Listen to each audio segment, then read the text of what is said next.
gamers. Today we're doing Abbasid. We've done French, English, Rus, Mongol, Delhi, and here we are, number 6, Abbasid. So, Abbasid is a macro civ. It's a civ focused on long kind of macro games. If you're a cheesy boy, this is not the civ for you. So what I'm going to go through this video and guide is how to do a 2 TC opener with Abbasid, how to react to things, what to focus with Abbasid, and just how to play Abbasid in general. I think Abbasid is a civ that it's pretty good on most maps, especially ladder maps. Not that good on Mongolian Heights, not that good on hybrid maps, even though they got cheaper docks. They're not good there because their boats suck. And you know, their strength is the fresh foodstuffs upgrade, which reduces their villager cost by 50%. That's kind of what you want to go for, and just going second TC with Abbasid makes the most sense, and it plays into the civ strength. So here we go. So I'm going to show you a classic 2 TC build, and I'm going to show you how to properly manage your economy in order to defend any all-ins, and how to transition to castle when you decide to do so. So first things first, I'm going to make a second scout. Because you're playing a defensive civ like Abbasid, you want to get as much food from the map as possible, so that if you are getting all in, you have as much food to possibly to work with. So I like second scout, so I'm opening second scout. Again, I'm not going to focus too much on scouting itself because there's a guide for it already on my YouTube channel. They're going to be going around collecting sheep and all the good stuff, and then later on, you know, just save them to be able to scout where your opponent's coming from or harass your opponent's gold. That's up to you. So the way we're going to start is 6 workers on mill, and what I like to do is I take 2 workers and I put it on this berry patch, and 2 I put on on this one, and then 2 are building the mill. This is kind of like you know, min-maxing your efficiency as much as possible. 2 workers on the mill is enough to build it fast enough, so when these guys get enough food, they turn it in instantly, and you know, they don't run to the TC, as you can see there. So you're gonna have 6 on food. 1 scout just came out, and we're gonna do another worker on food. And the way I do this build is you know, it's very straightforward. It's very easy to remember. So what you're gonna do is you're gonna have 7 on food, and you're gonna keep that for a very long time. So you don't gotta worry about that at all. Make sure that all the workers are not on 1 berry, because that reduces the efficiency a lot, because the worker will go like from here and has to go all the way around. So put like 4-3, 3-4, or you know, if some maps have the 3rd berry a bit closer, you can go like 2-3-2. So with the next worker that comes out, now this is very important. So this is something you should try and do pretty much every game. So you gotta look, okay, where am I gonna place my landmark, and where am I gonna put my houses? So you want to connect wood, gold, and mill, right, with your landmark, or as many of those as possible. So I'm gonna put my landmark here, right? So I'm not gonna build a house anywhere close to here, because it won't be connecting anything to anything, right? Where I'm going to build a house is towards the stone, because I know I'm going to be getting the stone. So the next villager that comes out will build a house in the direction where your landmark will not be connecting buildings to. So in this case, it's right here, because I'm going towards that stone. And once that villager is done building the house, it's going to build House of Wisdom right here. As you can see, it connects nicely all my resources. And then I'm going to go with that villager on gold mine. So that villager goes house, landmark, gold. The next villager comes out, will go straight to the gold. You don't need to double build this with villager or anything like that. And you're gonna go all the way on gold until 4 villagers, and then every other villager after, you're gonna rally them to the wood. If your wood line is close enough, you can just rally them onto the wood line. If you have a straggler tree that's maybe like a bit closer, you can go for that, and you want to get 50 lumber, so you can actually build a lumber camp.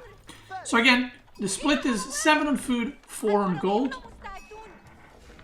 That is the best way, that is the most optimized way, and you'll see how the resources trickle in. It's going to be like almost perfect.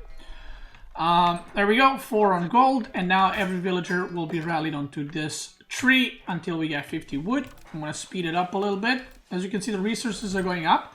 It might look like I have too much food and not enough gold, but that equalizes pretty fast.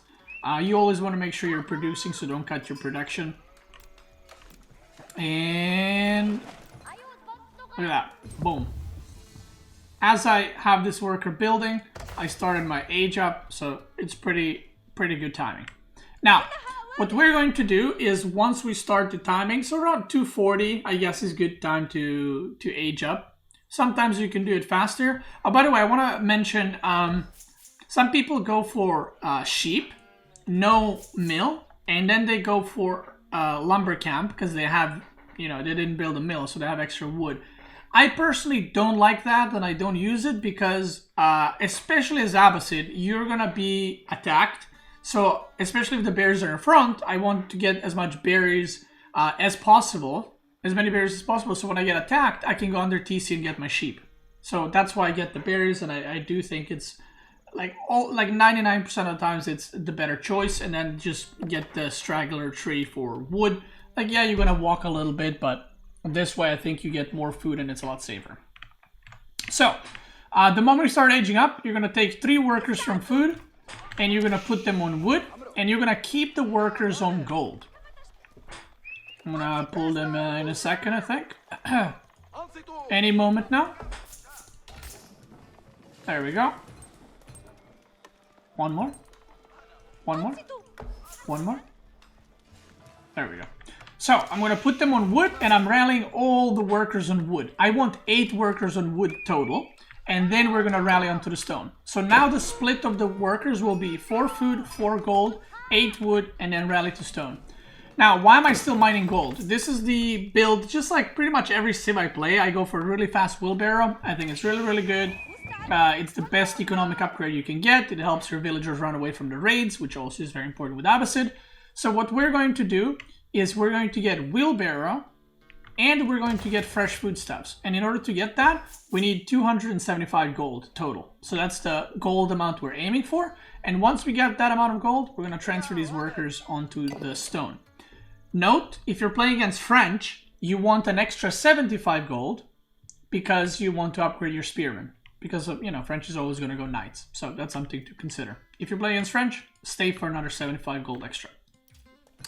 Once we got 75 food, or 50 wood, sorry, we're going to build a lumber camp. And we're almost at 8 workers. The next one is going to be 8. And these guys are going to be chopping wood for a long time. So we need second TC, and we're going to need production buildings. So we're just going to leave them here to pretty much chill. I just got 150 gold. You can see I'm about to get supply block, but, you know, fear not. You have plenty of time. You don't need to build a house now. The first 50 wood and the first 150 gold will go to wheelbarrow. So the timing is, like I said, it's almost like perfect. Like, as you get 50 wood, you get 150 gold, and boom, insta wheelbarrow that thing as you're aging up. And by the time you age up with House of Wisdom, you will have enough gold for fresh foodstuffs that reduces the cost of villagers by 50%. So now that I have 8 on wood, I'm going to be rallying on stone. And as I rally on stone, what do? I build a little house right here so that we slowly connect that stone to House of Wisdom. I should probably mention this. Maybe not everyone knows. The reason, what you can see when I select House of Wisdom, there's this like territory thing kind of marked. What this does for Abbasid is there's 3 different tiers of Golden Age. First tier is at 10 structures. If 10 structures are connected, the villager gathering rate is plus 10% for all resources. Tier 2 is gathering rate is 15% and research speed is 15% extra. And then tier 3, which is like super late game, you need 60 buildings, villager gathering rate plus 20%, research speed and production speed 20%. So it's very important that as an Abbasid player, you connect your buildings so you get those bonuses, especially the first one, as soon as possible. That doesn't mean randomly throw buildings to get it, but you want to make sure your buildings are connected. So, here we go. The next villager is coming out. We're going to build a little house. And that's going to be just in time to not get a supply blocked. So again, this build is you know, very, what's it called? My god, I'm blanking. Very optimized so that you don't waste any resources, you don't waste any time, you don't get supply blocked, everything hits perfectly. And once again, the moment we got the age up, you will have just enough gold for fresh foodstuffs. You're gonna instantly research this. This is extremely important. Do not forget this. Do not forget this. This is extremely important. The moment you hear the age up, you get fresh foodstuffs immediately. And once you do, you're gonna move the 4 villagers from gold onto the stone, unless, like I said, you're playing against French, where you will get an extra 75 gold. So, now we're still rallying onto the stone, and we're gonna rally for a total of 8 workers as well. So we got 8 on wood right now, and we're getting 8 on stone. And that is gonna be enough to once again line up perfectly for the second TC, where you will have just enough resources and exactly what you need. Now, again, I gotta mention French, because that is the only civ that you have to use like special rules and special builds. If the French player already aged up, I would suggest throwing down the barracks the moment you have 150 wood right now and getting a couple of spearmen just to be able to defend that first night, because he won't be able to harass woodline because it's close to TC. You can just move from berries, but the stone and the stone is pretty far away usually, so you will need a barracks first, and then you're gonna go for the TC after. So that's only against French, and if Rus goes for knights, I guess, against Rus as well. Other than that, you should be more than fine with going TC and then build production buildings. So, here we go. We're getting 8 on stone, and from here on out, we're not going to be rallying more to the stone. Do I have 9? Go with 9. I thought it was 8. It's 9. And the way it works out, if you look, I'm about to have 400 wood, and I'm about to have 300 stone. Now, one good tip that I want to show you guys that I feel like a lot of people don't realize or don't know. So right now I'm missing 80 stone, right? But obviously there's some stone on these villagers, but you can't like click and count on them because that's a waste of time. What you can do is just click on the stone itself. And the moment it goes under 1.2k, that's 300 stone. And then that is enough for the TC. So what I do here is I click it, right? And the moment it drops down, look at that, boom. I drop off all the stone and I got exactly how much I need. So yeah, if you're maybe like I always say this, if you're newer to the build, I would suggest leaving 1 worker and mining some stones so you can build a tower or 2 and upgrade the towers. If you're feeling confident, feeling ballsy, you don't need any extra stone. So where do you place your TC? The TC has to be placed on food source. If you don't place it on food source, you're going to lose the game because you're going to run out of food. You need to have the TC as like a huge tower that's going to protect your villagers, your economy, and your food sources. Now, one thing to note, I don't know if you guys know about this, but you can now retarget with second TC, and it's been like that for like a month. So you can retarget with your TC, second TC. So if you get attacked on second TC, don't forget that. Now, on this map, it's a pretty obvious choice where to put it, in my opinion. Most maps, you have some food sources upward, some food sources downward, some forward. Obviously, you don't want to go forward because then you're just exposing your economy more to the enemy. So you never ever want to go forward. You always going to want to go, you know, like for example, like right here, bottom side, or in the back. Because you want to basically kind of wall off that part of the map with your TC while getting the food, while protecting the food. So this is a really good spawn. For example, this map spawn that I have right here versus this AI.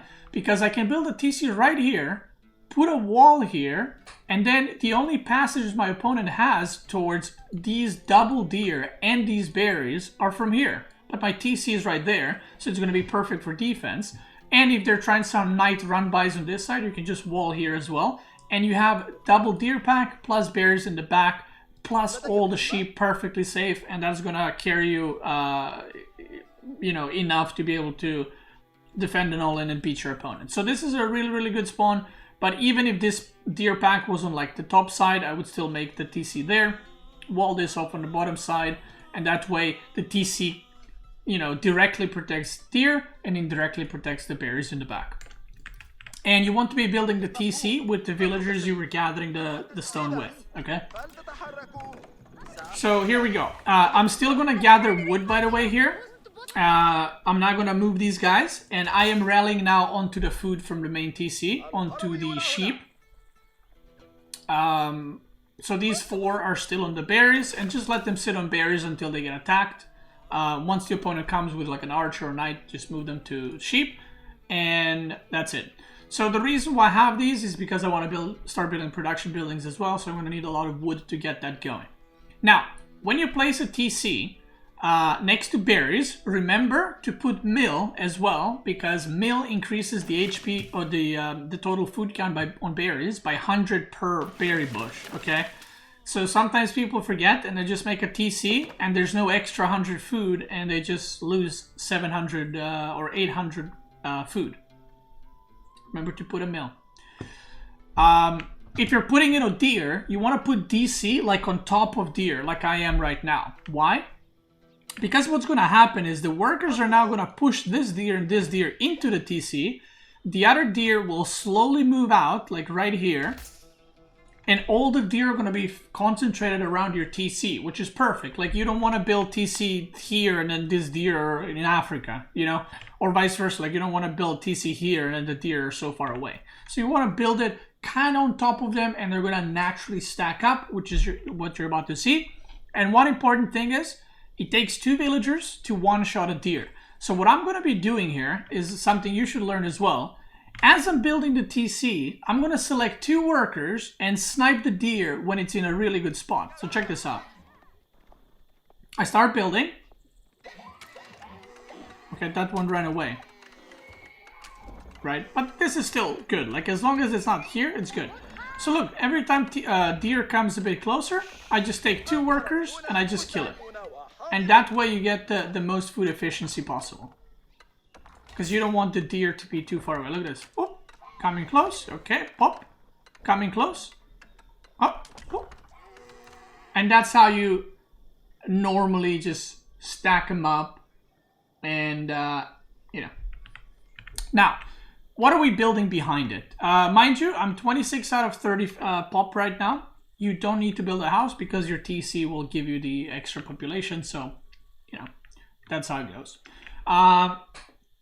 Now, what production buildings do you build? This completely, and this is the part where I can't give you an A to B from here on out, like how to exactly play every game. This is something that depends on what opponent is doing, and you have to react to it, which is why Abbasid and Delhi as well are kind of like more reactive civs together with Mongols, and you have to play off of what your opponent is doing. So for example, I'll give you a couple of situations. If you're playing against Rus and they're doing the build that I showed you guys, which is the 4 archery ranges, you know, just blasting through the wall all in. What do? Well, you don't build spearmen, you build double stables and you just mass produce horsemen, or even triple stable and just mass produce horsemen. They go spears, you throw down archer ranges. So then you go horsemen archers versus spearmen archers. If they go knight archers, then you're going to go for stables plus some spearmen to take care of the knights. So you always have to adjust your production based on what the opponent is making. If this was an English opponent, you would open blindly with stables because they're going to go for longbows, right? So you open blindly with stables, they go spearmen, you go archers. So it's always like a rock, paper, scissors kind of game. If you're playing against French, like I mentioned earlier, you're going to already have the barracks at this point, and you're going to have a couple of spearmen that you're going to protect the second TC building. And after that, the French player will go for archers to counter your spearmen. What do you go then? That's right, you go horsemen, because horsemen beat archers. Puggers. You don't go archers. Because archers don't counter knights, they don't counter horsemen, and archers don't counter other archers. So there's no point to building archers. You go horsemen. And eventually, let's say the French player is going knight, archer, spearman. Then you make your own archers. Make camel archers. You know? One thing to consider. Whichever civ you're playing against, if they have horsemen or knights, you do want to make at least 1 camel to have it in your army. Try not to lose it, because it does have the aura that reduces the damage of cavalry units by 20%. So it's pretty decent, especially against French. Make sure you have a camel or two against French, because it will reduce the knight DPS by quite a lot. So here I'm playing it, I'm building production buildings like I'm playing against English. So I'm building stable right now. I'm going to build an archer range because they're going to respond with spears. I respond with archers. And I'm going to go double archer range and one stable. Now, if the opponent is like Omega all in, you will go 2 stable, 2 archer ranges, and just mass produce units and try to overwhelm their production because you do have more economy and your villagers are gathering more once you get that tier 1. So as long as you don't have terrible trades, you should have more units and you should be able to overwhelm your opponent. Now, you need about 15 villagers on food, 15, 16 villagers on food in this point. And right now what I'm going to do is I'm going to rally both TCs onto the wood for quite a while until we have about 22, 23 workers. The reason for this is we want to continuously build, right? Buildings, we want to build blacksmith. You're going to need to build a lot of houses because you're producing like double or one or double horsemen, double archers, double villagers. So you're going to need to almost constantly produce houses. You're going to need a blacksmith, and obviously archers are very wood intensive. And if you want to make a tower or walls as well, you're going to need insane amounts of wood. This is the time where my second TC goes up. I like to take 3 villagers and put them on gold. Only 3, don't put more, because I want the gold to slowly trickle in. So eventually I can get textiles and I can get +1 range damage and +1 ranged armor. I don't need like 10 villagers on it. I don't need to rush it. Just, you know, slowly get there. Make sure your production buildings are constantly producing. Like never cut production. Like don't stop producing horsemen to get another archer range. Just make sure they're constantly running. They're constantly producing. And whenever you have enough resources, then throw down another archer range. So as you can see now, I have 138, 170. I'm going to throw down another archer range. Another good tip for Abbasid is wherever your TC is, second TC, what you want to do is you want to build a production towards that TC. So in this case, because you want to connect them. So for example, in this case, I built the first stable here, and I'm going to build, I think, archer range here, and then a lumber camp here, and I connect them, and I get that juicy bonus.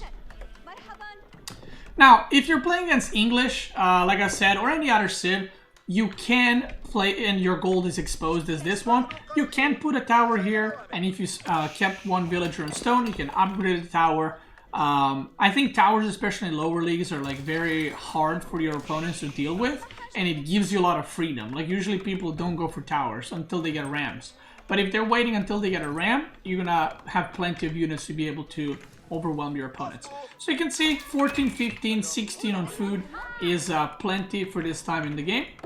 And as you can see with all these villagers, I'm completely spending my wood. I'm producing archers.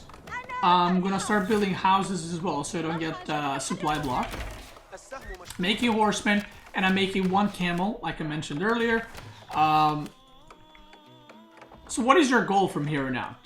You don't stop production until you've overwhelmed your opponent's army. Assuming that your opponent is actually attacking. Obviously, if they're back in their base, then, and you know, not producing any units, you don't need to make units. But I'm going to assume that your opponent is attacking you. You want to be able to constantly produce, try to never run out of food, like always know in advance where your next food source is going to be. And preferably stay away from the sheep as long as you can, okay? So the reason why you want to stay away from the sheep, because that's your safe food. So right now, for example, if the opponent is attacking, I'll put a wall here. I'll get this food source next after this one, and then I'll go for berries, and then I'll go for sheep. Because sometimes things don't go as planned. You lose the food source, right? They attack it, you can't defend it, whatever. You want to be able to go to your sheep and have them there safely. So, like I said, depending on what your opponent is doing, and this is where scouting comes into play, just seeing what the enemy is making, seeing what units enemy has. I think mosquitoes bit me or something. I'm itchy as hell. I don't know if mosquitoes are even a thing right now, but that's why you want to make sure you're scouting with your scout, right? One of the ways you can see if the opponent is still all-inning you, if they have like 10 on gold in Feudal, then that's probably they're going to castle. If they have like no workers on gold or only a few, that probably means they're still producing units, getting upgrades, and trying to end the game. But the way you should be thinking about this is the longer the game goes, the better it is for you, because you're getting more and more workers, and your economic advantage is going more and more away from your opponent, and eventually you'll just have more production because you have all these resources. So the hardest part about double TC Abbasid is maintaining your resources. Let's say that I couldn't wall this for some reason. I don't know. Let's say there's no forest here, and there's this deer pack. So what I would do is I would just build a tower here, and then get deer here, and this TC would kind of protect the tower and make it awkward for the opponent to engage, but you will still be able to get the resources that you need. If there was like a berry patch here, again, maybe I would put a little wall here, put a tower here, and just protect that. And whenever opponent attacks with rams, if you see you don't have enough units, just move away and go to another food source. Rams are very slow, they're big investment, they're 300 wood, and remember, you're getting more resources. So even though your villagers are going to walk a little bit, you can afford it as long as you're getting wood or food somewhere else. Now, what do you do from here? Where do you go from here? Like I said, preferably if the opponent is all-inning you, you want to be able to crush their army.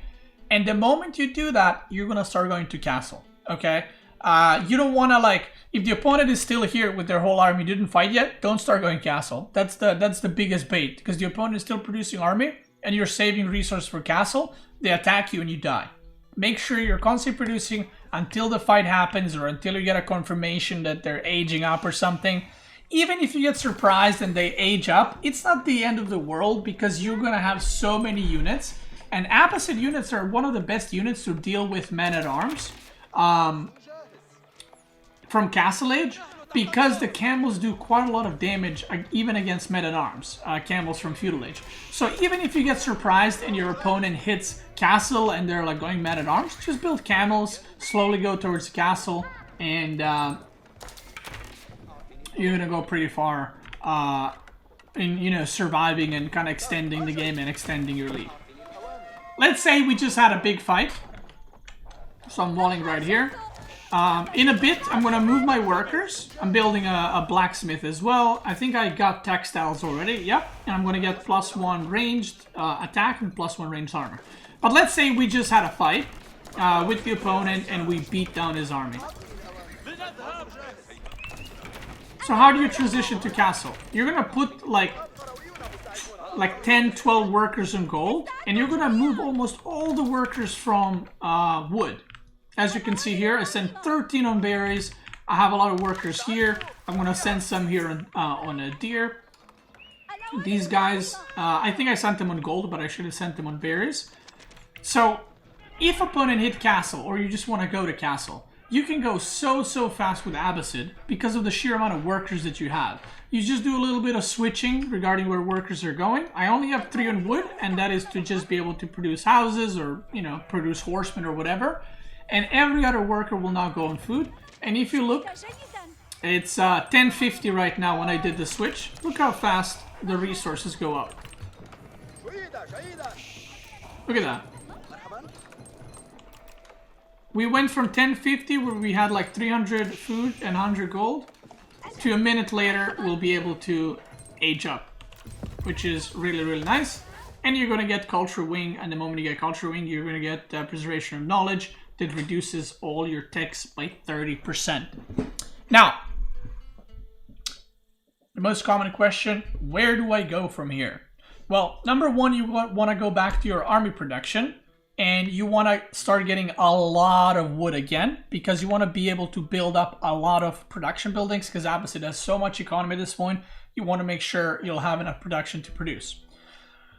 Economy upgrades, you only get wheelbarrow until this is done, and then you're going to get all the upgrades. You're going to get the double broadaxe, you're going to get forestry, you're going to get specialized pick, and you're going to get horticulture, and you're going to continue your blacksmith upgrades.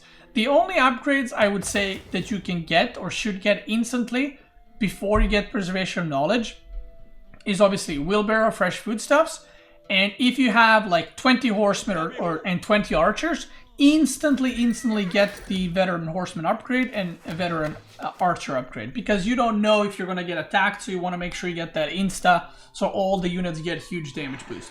Even if you won't be continuing that specific unit production, it's still very much worth. Now, where do you go when you hit castle with Abbasid? This depends a lot on your playstyle.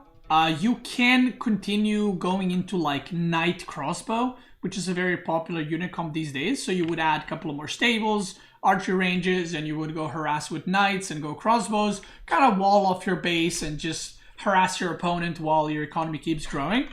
And this is good on open maps like Dry Arabia, for example, maybe Lipany, but on, you know, maybe more a little bit closed off maps like Altai, or even on Dry Arabia, what a lot of people do is they throw down like 3-4 barracks, another 1-2 archer ranges, and they go like spearman, man-at-arm, crossbow, camel comp. Why that? Well, the sheer amount of mass of units you can get as Abbasid will kind of just overwhelm almost any unit comp from the enemy. Abbasid spears, if you guys don't know, have an upgrade that increases their range by 100%. So their spears have like insane range. Their archers are really good. The camels are really good from Abbasid. And there's just no reason not to mass the units, especially with Mangle is not doing a lot of damage right now unless it gets changed in the future. But if it does get changed, if Mangonels are good again, you should definitely go barracks, because then you can build Mangonels instantly the moment you hit castle. For those that don't know, Abbasid can build all these siege the moment you hit castle. You don't need any upgrade. You don't need siege workshops. You can just go for it. Now, the playstyle and the unit comp depends on you. Make sure, with the amount of workers that you have with Abbasid, by the way, you will be farming through the resources quite quickly. So make sure you always have food income going. And if you are about to expire or run out of food sources, make sure to start putting a lot of workers on wood so you can start building farms. That is very important. If you want to build castle or keep, you should already start gathering some stones, so when you hit castle, you can make like a keep wherever you want. Usually the Abbasids are not the civ to get castle first and then get the relics. If you can, like, go for it. Obviously, relics are super important, but usually the opponents will kind of have that advantage over you, but then you will have just, you know, the best infantry in the game. Like, technically HRE and English have better men-at-arms, but spears and archers and camels are quite insane. And also, your ultimate late game comp is just pure ranged or camel archers. Once they're fully upgraded, they're absolutely insane. So you can go like spear, camel archer with some siege. They're very good. They do a lot of damage, and they can pretty much trade with any units, and they only cost food and wood. So yeah, I hope you guys enjoyed the guide. I think that's pretty much it, what I had to say. I don't think there's anything, there's nothing left over. Once you hit castle, you will have a lot of resources to work with, so make sure you have a production, get your upgrades going, and destroy your opponents. If you're watching this on YouTube, thank you so much for watching. Let me know what you would like to see next regarding guides. But regarding build order civ guides, we're going to be doing HRE next. Thank you for watching. Twitch gamers, let's keep going.